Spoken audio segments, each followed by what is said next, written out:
It's time for my Bears mock draft 2.0, and this time, it's time to trade up. What's going on, guys? I'm back with another Chicago Bears draft discussion video, which I'll be doing throughout this entire draft season, and the draft is only about 2 weeks away at this point. I can't believe it's almost already here. It seems like time has been passing by super quickly, but I'll be having another mock draft video out for you guys after this one, because as I mentioned in my last video, I'm doing 3 mock drafts this year. So I did one with trading down from pick number 9. That was the last video. Check that out if you haven't seen that yet.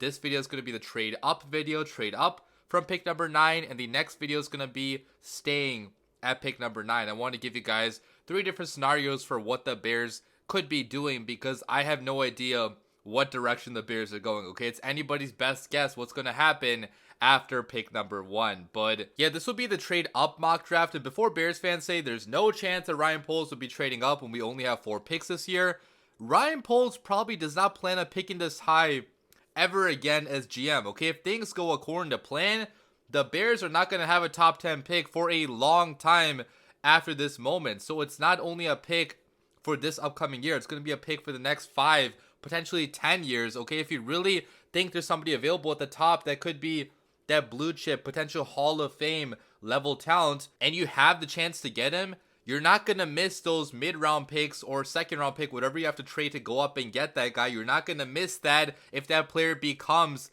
that blue chip elite prospect, that blue chip elite talent. So I don't think it's totally off the table for Ryan Poles to trade up if he really wants to. Now, with only having 4 picks, it's not as likely as if we had 10 picks, but I think it's still possible if Ryan Poles plays his cards right and, sacrifices a little bit of future capital to go up and get this guy. But I don't want to talk too much, guys. Let's get into the mock draft. With the first pick in the 2024 NFL Draft, the Chicago Bears select Caleb Williams, quarterback out of USC. Surprise, surprise, Caleb Williams is still the pick. Obviously, I am not going to change this pick, even though I am changing all the other picks in this mock draft.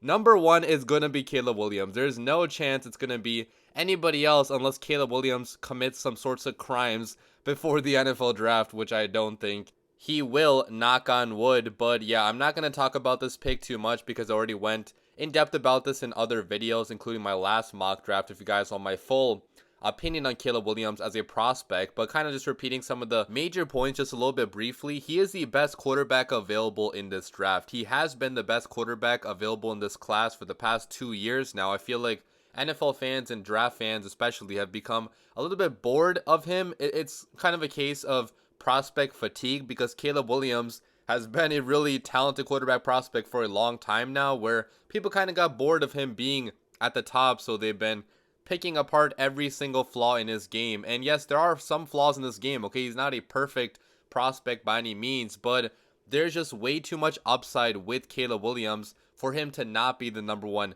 pick. Okay, I think that virtually any franchise in this position, besides the one that have established stars like Patrick Mahomes, Joe Burrow, etc., would be selecting Caleb Williams at number 1. It's not even a debate whatsoever. He was super productive in Lincoln Riley's offense the past 2.5 seasons, both at Oklahoma and at USC. At USC in 2022, he passed for 4,537 passing yards, 42 passing touchdowns, only 5 interceptions. Last year at USC, with worse weapons, he did not even have a true number 1 like Jordan Addison. He still passed for 3,633 passing yards, 30 passing touchdowns, 5 interceptions. And a lot of haters seem stuck up on the fact that he did not have a great winning percentage in college football, at least compared to some of the other number 1 picks that have came out recently. He did not win as many games as Joe Burrow won in his final season at LSU, or as many games that Bryce Young won at Alabama, or as many games that JJ McCarthy won in this year's class. But that is because football is the ultimate team sport. Okay, no quarterback can win a game when his defense is consistently allowing 30, 40, 50 points per game. In fact, Caleb Williams is actually undefeated in college football when his defense allows less than 35 points in the game. Okay, that's a ridiculous stat where it shows you if he was playing for a Michigan, for in Alabama, he probably also would have been undefeated like some of the other quarterbacks were, or at least would not have as many losses, right? So I'm not worried about Caleb Williams' win-loss record at all. Patrick Mahomes also lost some games, in college football. And again, I'm not trying to say Caleb is going to be Patrick Mahomes, but there's so much upside with his arm talent, with his ability to create out of structure, with his smarts and instincts in the pocket as well, his abilities as a runner, his abilities as a leader. 2 of a football team where the Chicago Bears have to draft him, okay? He is going to be the pick at number 1 for the Bears. We have a trade. The Chicago Bears are actually trading up because an unbelievable opportunity presented itself to Ryan Poles. And this trade is only going to happen, guys, if quarterbacks go 1 to 4, okay? If Caleb goes 1, Drake May or Jaden Daniels go 2, the other quarterback that doesn't go 2 gets selected at 3, and the Cardinals trade out of number 4, and the team trading up gets JJ McCarthy, that is the only way in which the Bears can pay this price and go up to number 5, because if we have to compete, for other teams going up for a quarterback, this price is going to be much higher. But if all the quarterbacks are off the board and Jim Harbaugh wants to trade down and maybe select an offensive lineman instead of selecting a receiver, which would be absolutely crazy in my opinion, but it's possible knowing Jim Harbaugh and his offense, Greg Roman's offense, that is, okay, which is going to be a, ground and pound and we're going to beat you in the trenches style of offense. Maybe they could want to select an offensive lineman or Brock Bowers by trading back. And the price I have the Bears paying here is a 4th round pick in the 2024 draft for this year, and then a 2nd round pick for next year's draft. Actually, the Carolina Panthers 2nd round pick, which is an important distinction because that could be a very high pick, and also a round 5 pick for next year. Now, some Bears fans may think that's way too much. Some Chargers fans probably think that's way too little, but according to all the draft value charts I've used, the Bears are actually overpaying a little bit, for this pick, because especially considering the fact that that Panthers pick probably is going to be a top 40 pick next year, the Chargers are getting pretty good value to only go back, 4 spots in the draft and still select a player that maybe they would have selected at pick number 5. But from the Bears' point of view, I think Ryan Poles would be okay with making this trade, even though it gives us now only 3 picks in the current draft, because you have the chance to get a player, which I'm sure you guys can already guess who I'm going to be selecting, that is a generational talent, a guy that could be on the Bears for 10, 15 plus years. If you only have to give up a 2nd round pick next year, by the way, the Bears have their own 2nd round pick next year, so we're not going to be hurting for picks next year after doing this trade. I know we are going to be hurting for picks this year by doing this trade, but I think it's an opportunity that is too good to pass up. And the Texans did something a little bit similar last year, okay? They traded up from, I believe it was number 12 to number 3 to select Will Anderson Jr., and they,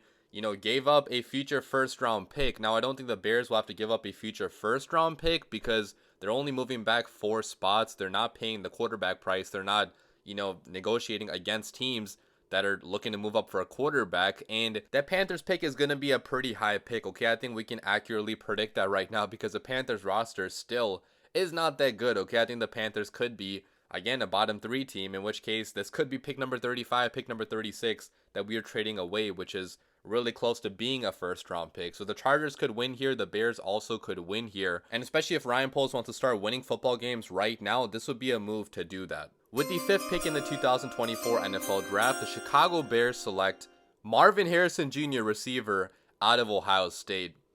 This is the absolute dream scenario for the Chicago Bears in this draft. Okay, to get out of a draft with Caleb Williams and Marvin Harrison Jr., I literally do not care what the rest of your picks are. You probably won that draft by a substantial margin because it's really, really hard to get elite talent at the quarterback and receiver spot in the NFL, and to come out of this draft with an elite prospect at both the quarterback and receiver spot, a guy in both Caleb and Marvin, I'm talking more about Marvin here, that is viewed as being a generational prospect. Bears fans would be freaking the hell out if Ryan Poles somehow pulled this off, and Caleb would be extremely happy too because he would have the best receiving core in the NFL from day one entering the NFL, okay? To have your receiving core in which you have DJ Moore, Keenan Allen, and Marvin Harrison Jr., Caleb is going to be passing for 4,000 passing yards in his first year and breaking the Bears' all-time, single season record in his first year, which would be absolutely insane. And talking about Marvin Harrison Jr. as a prospect, he is one of the few prospects I've seen where I cannot find a single flaw in his game. I can't find a flaw anywhere. If you want to pick at his game, and pick really hard, maybe he's not an elite yak guy like a Malik Neighbors is. Like after the catch, he's not elite top end, but he's still pretty good after the catch. He can still put the moves on you in the open field and still, has the speed to get yak, but his quarterback last year, Kyle McCord, did not really put him in position to get much yak, so he did not break as many tackles as a Malik Neighbors. But if you look at his full body of work in college football, okay, across 2 seasons of playing, he played a little bit as a freshman too, but not that much. So I'm really only counting 2 full seasons at Ohio State. He was the best receiver, maybe the best player in the country across those 2 seasons. He was a grown man playing with boys, it seemed like. In his first year starting full time, he had 1,263 receiving yards, 14 receiving touchdowns. Last year, playing with Kyle McCord, a quarterback that is not good at all, he still had 1,211 receiving yards and 14 receiving touchdowns. So basically identical stats almost across those 2 years. And putting the production aside, he literally has all the traits that you want in a receiver. He can go up and win a contested catch, as he did multiple times at Ohio State, even against stiff competition like in the college football semifinals against Georgia. He was dominating that game. When he went down with the injury, that is why Ohio State lost that game. I feel like if Marvin Harrison Jr. was fully healthy for that game, Ohio State could have won the championship maybe in 2022, right? I mean, that's how much he impacted that game. And if you look at his route running, he is a very crafty and special route runner. He's not one of those guys that just relies on his elite speed and athleticism and height to get yards. Okay, he can actually run routes at a very premium level, like one of the best in college football at doing so. He understands leverage, he understands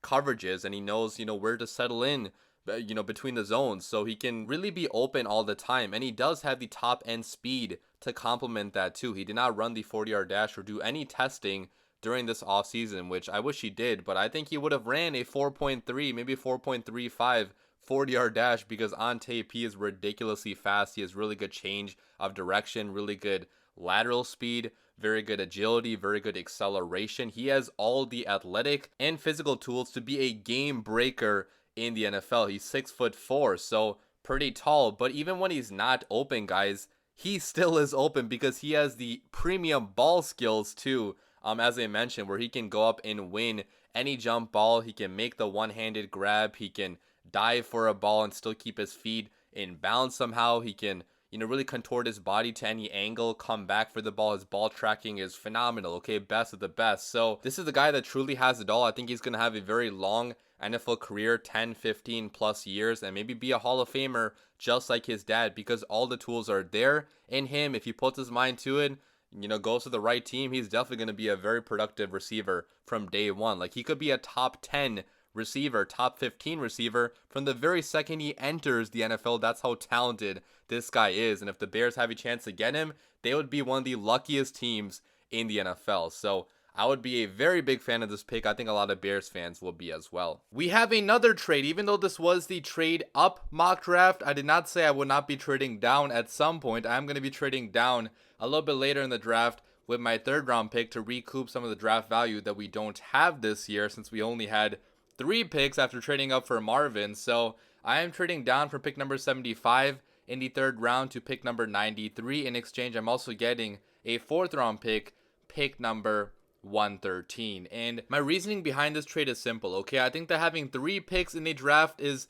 a little bit light, even though this draft is mostly heavy at the top. I would like the Bears to have another mid-round pick if we do trade away a 4th round pick to move up. So going down about 20 spots is not that much, unless you have somebody absolutely amazing available on the board for you at pick number 75, somebody that the Bears scouts are in love with. I think you can afford to trade down to pick up that 4th round pick, because the more swings you have, the higher your odds of getting a hit. Okay, simple probability. That's why Ryan Poles tried to acquire as many picks as possible in the last 2 drafts. And I think that even this year, he could be trading down even more than just once. But in this mock draft, I'll only be trading down once for the sake of time. But he could very easily trade down again to get another 5th round pick or 6th round pick if he has the desire to pick somebody up on day 3 in those later rounds. But again, the draft is mostly heavy at the top this year, so maybe Ryan Poles only trades back one time. But I think he will trade back at least once if he does trade up and give away our 4th round pick to move up for Marvin Harrison Jr., because knowing Ryan Poles, he still wants to have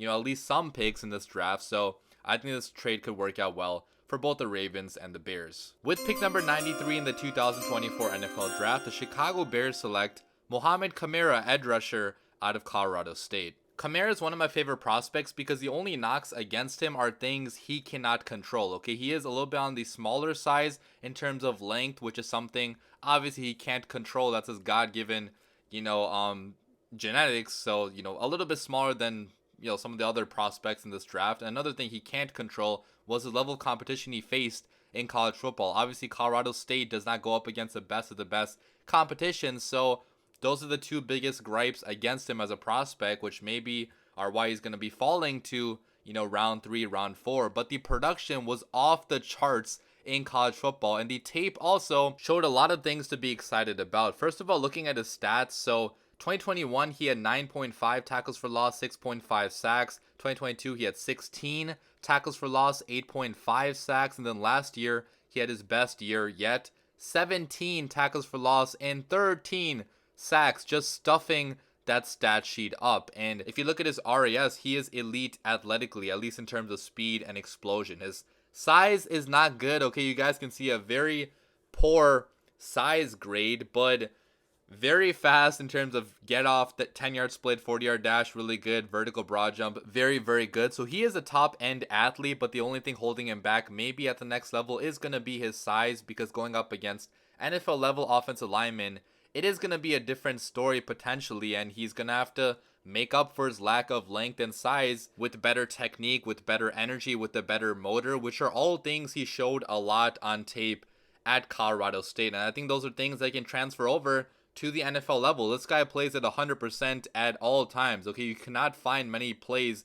where he was sitting out or, you know, playing at less than 100%. He's going full speed all the time, which is something that Eberflus and Poles really are going to value. And in terms of his pass rushing plan, his rip move is probably the best move he has right now in his arsenal, but he has a couple other moves to go to as well. He can really win with that speed and finesse more so than pure power. He's not going to be a guy that's just going to bull rush you back, but with that top end speed, with that bend that he has as well, you know, he can win some matchups at the next level against some of those offensive linemen that maybe don't have the foot speed or the quickness, right? So there's a lot to like in Mohamed Kamara as a rotational edge guy. I think he could be a fantastic pick for the Chicago Bears. And lastly, with pick number 113 in the 2024 NFL Draft, the Chicago Bears select Bo Limmer, center out of Arkansas.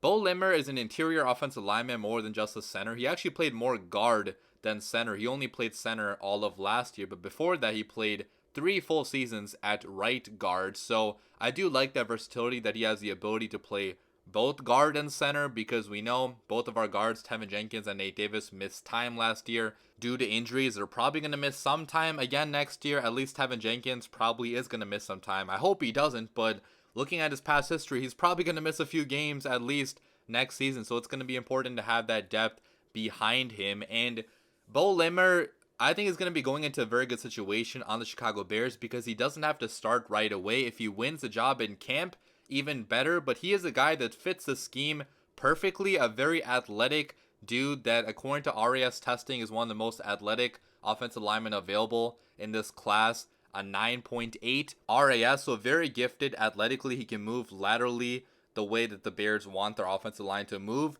laterally, so that's good. But if you look at his mentality, that fits with the Bears even more, because this is a guy that plays even through the whistle. Okay, he's the guy that wants to finish blocks. He's the guy that has that nasty mauling mentality that the Bears want on their offensive line. Now, in terms of technique, can he be cleaned up, coached up? Yes, obviously. That's why he's falling to, you know, round 3, 4, or 5. And he's definitely going to have to improve as a pass protector. In college football last year, going to center, his pass blocking grade did drop from previous years. He only had a 61.5 pass blocking grade according to PFF. And, you know, maybe against some NFL level, especially star level interior defensive linemen, maybe he will struggle in year 1. But the good thing is he probably won't have to play that much in year 1 unless injuries happen, or if he has a fantastic camp, in which case maybe he would be ready to start right away for the Bears. But nonetheless, I think that adding more beef to the inside of your offensive line, you cannot go wrong with that. So there you have it, guys. That's the entire mock draft. I'll put it up on the screen for you guys to see it in totality. It's not that many players, but I'll still put it up on the screen for you guys. And I picked Caleb Williams at number 1 overall, a potential generational talent at quarterback, if you want to call him that. I also picked up Marvin Harrison Jr., a definite generational prospect at the receiver spot. And I gotta say, if this happens, the Bears win the draft no matter what, okay? I know it's only 2 players, but to get 2 of the best players, in my opinion, in this entire class on the same roster at the same time, I mean, that would be a game-breaking combo potentially. And Caleb to Marvin could be a Hall of Fame combo in the future, okay, if both of their careers go according to plan. After that, I picked up Mohamed Kamara in the 3rd round and also got Bo Limmer, a center, to develop for the future. So let me know what you guys think about this draft in the comments down below. Is it very realistic? I don't know. Okay, guys, like I think that the Cardinals should select Marvin if they are smart, because he is that good of a prospect. But if the Vikings offer both their 1st round picks this year, their 1st round pick next year, some other mid-round picks, maybe that could be enough for the Cardinals to go down and want to build the roster over taking just one player in Marvin. So it's definitely possible they could trade out. And if the Chargers trade out, they are even dumber than the Cardinals are with how big of a need they have at the receiver spot on their roster. But knowing Jim Harbaugh, like, this guy is not, he does not think the same as us, okay? I think that he wants to build in the trenches, and if he does select a skill position player, I think it's possible that player could be Brock Bowers. So if he wants to trade back and get his Brock Bowers or get his offensive lineman like Talise Fuaga, maybe he could get him by trading down. I think that's certainly possible, especially with the style of offense that Greg Roman runs. So is it likely all this happens? No. Is it possible it happens? Yeah, because anything can happen in the NFL. And if this actually happens on draft night, I will be freaking the hell out. Leave your comments down below. I'll be back with another mock draft video probably this weekend or early next week. As always, bear down.